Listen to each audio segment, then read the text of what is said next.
Hi everyone, Dr. Nana here. How you all doing?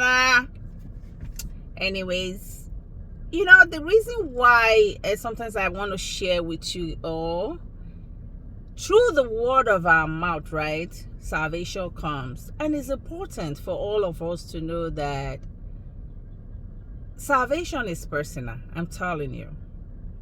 And a long time ago, right, when we came to New York, we're going to one of the Nigerian churches as always.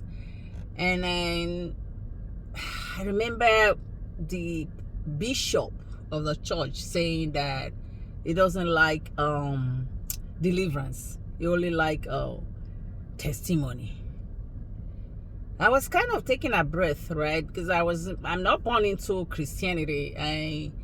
I became a Christian after my college, and I was actually praying to God to show me the way and all of that. And then, so when he said that, it was the first Sunday, no, it was the second Sunday of the year, and then he said something like that, and I was taking a breath. I'm like, why is he talking like this? So I kind of let that pass. Another year into the church, it was the first Sunday of the year, and then he said something like, I don't like baby Christians. Because his prayers were not enough for him, and he doesn't like baby Christians. So when he said that, even at that time, my husband wasn't going to the church anymore. I was the only one actually going with the children. We may like to go to church and all of that. So after that, that's when we stopped going to that church. It was a Nigerian church. We stopped going to that church. And of course, I know that when you come to prayers, we do it. It's important to do that. So now, hindsight, thinking about the whole thing now, I'm really thinking that when you say you don't want deliverance, you want testimony. And in other words, you're telling people to just do it, that things will just happen like that. No, that's not how it works.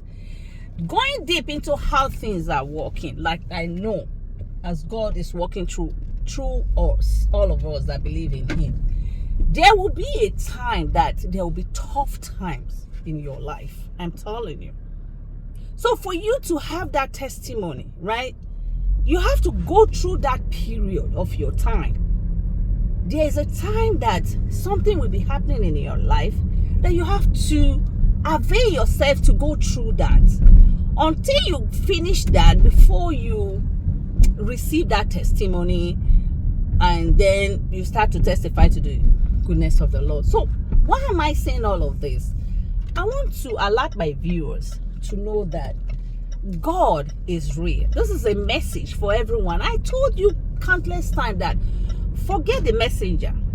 The reason why people acclaim and call themselves pastors is to get traction. Some of them, not all of them, some.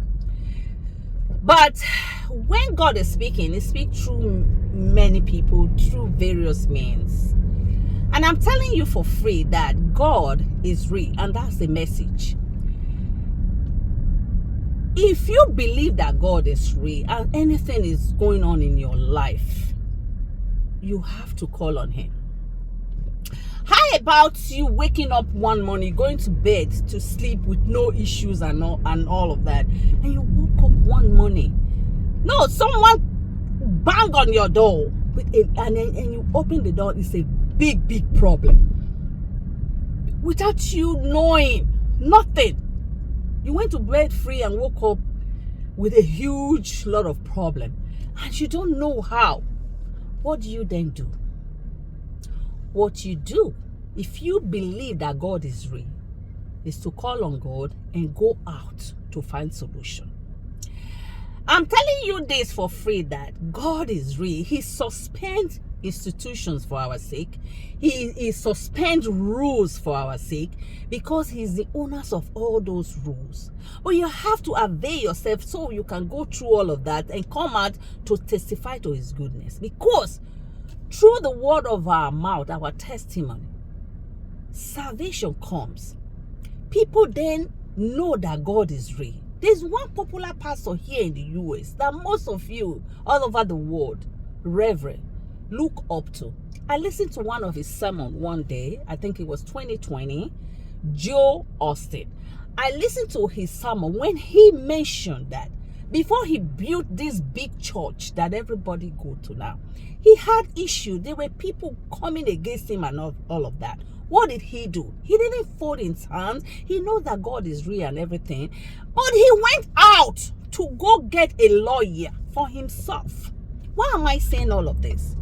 We know that God is real. But when something is happening to you, you have to do the right thing and then call on God to help you. So,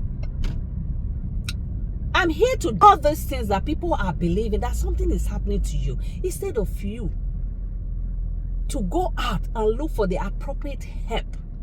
In your heart, you know that God is real. You go out and get the appropriate help. Not running to a pastor. Pastor cannot solve his own problem because he's a human being.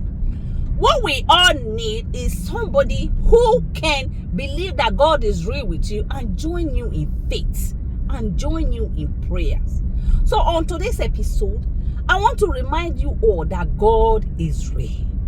And as God is real, when a problem is happening, go out and get the right source. After praying, go out and get the right source. So your problem will be eased, will be settled. If you need a lawyer or whoever you need, go look for it because you know that you have already prayed. When you go out, God is going to direct you to that right lawyer that will see you and believe what you're saying and help you solve your problem. The problem is not to run to the church. You are missing it. You are all missing it. Okay? So, my admonition today is to let people know that God is real. But when there's a problem, God has already given us the wisdom, the knowledge, and the understanding to do what is right. So do what is right by going out to get the right source to solve your problem. So that all these issues we are having all over the world, and especially in my country, Nigeria, where people are believing in miracle a lot. Like, what are you saying? What are you doing? The country is almost all destroyed and people are still believing in that. My people, please wake up. Wake up from your slumber. And I want to thank you for continuing listening. Know that God is real. Train your children to begin to know that early enough because difficulties are bound to come and testimonies are bound if you allow yourself to go through it because God is real.